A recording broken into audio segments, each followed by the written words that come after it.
Anno nuovo, vecchie abitudini. In un Marco Salmeri di nuovo desertico, il Milazzo ospitava la Ionica per la prima giornata del girone di ritorno del campionato di eccellenza siciliana. Prima dell'anno per la formazione mamertina, reduce dal pari per 1-1 sul campo del John Kennedy di Santa Croce Camerina.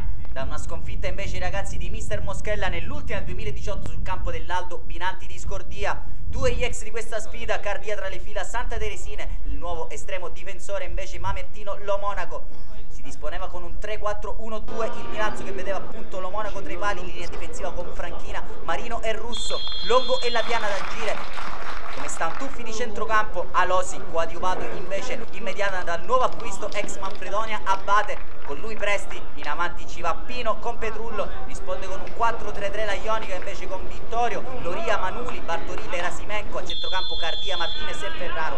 In avanti ci vanno invece Savoca con Saglimberi e Uscenti. Subito benissimo il Milazzo, dopo appena 2 minuti di gioco La Piana da uno sguardo in mezzo dove trova Pino e trova anche il primo gol in rosso-blu dell'ex Sant'Agata, che come un falco appostato in area di rigore batte Orazio Vittorio e spiana la strada al Milazzo. Ma che cross, che palla di Calogero La Piana dalla destra, in questa posizione reinventata da Mister Ferrara. Ancora Milazzo avanti con la sventagliata di Longo che trova La Piana come uno stantuffo, arriva dalle retrovie Franchina che subentra in aria, prova il pallonetto, va un soffio dal 2-0 il terzino della formazione locale, che continua ad attaccare ancora con La Piana che dà uno sguardo dentro. Questa volta c'è Petrullo appostato sul secondo palo. È la giornata delle prime volte quest'oggi per il Milazzo, anche Giovanni Petrullo alla prima in rossoblu. Sempre però un cioccolatino da scartare di La Piana dalla destra, annichilito in questo inizio la formazione della Ionica, che prova a rispondere al quarto d'ora con questa punizione di Giuseppe Martinez dal binario mancino. Fa buona guardia però con i guantoni Lo Monaco. Ancora Milazzo però in avanti con Longo che cerca dall'altro lato La Piana, prova a mettere giù il pallone, ci prova il nuovo acquisto Abate, l'ex Manfredonia alla prima da titolare, scalda i guantoni di Vittorio. Sarà costretto invece ad abbandonare il campo alla mezz'ora Giovanni Petrullo, autore del 2-0. Al suo posto Riccardo Ancione tra le fila mamertine che non sono sazi. Ancora in avanti il proprio Ancione che fa da sponda a Danilo Abate.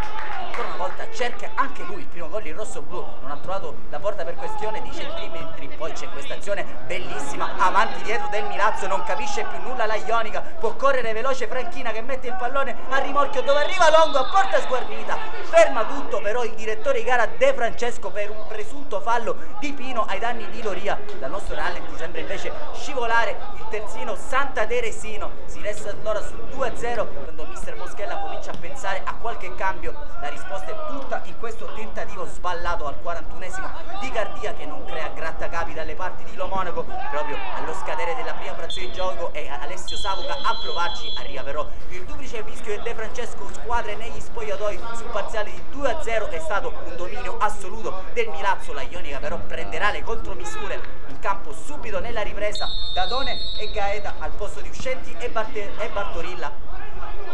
Si darà subito una scossa la formazione ionica con Erasimenko che prova a correggere in porta il tentativo da corner mancino di Savoca. Sarà costretto ad abbandonare il campo anche l'autore dell'1-0 Pino. Al suo posto entra Mario Cambria quando la Ionica riuscirà ad accorciare le distanze al 66esimo per questo presunto fallo di Marino ai danni di Agatino Dadone. Indica il dischetto il direttore di gara De Francesco.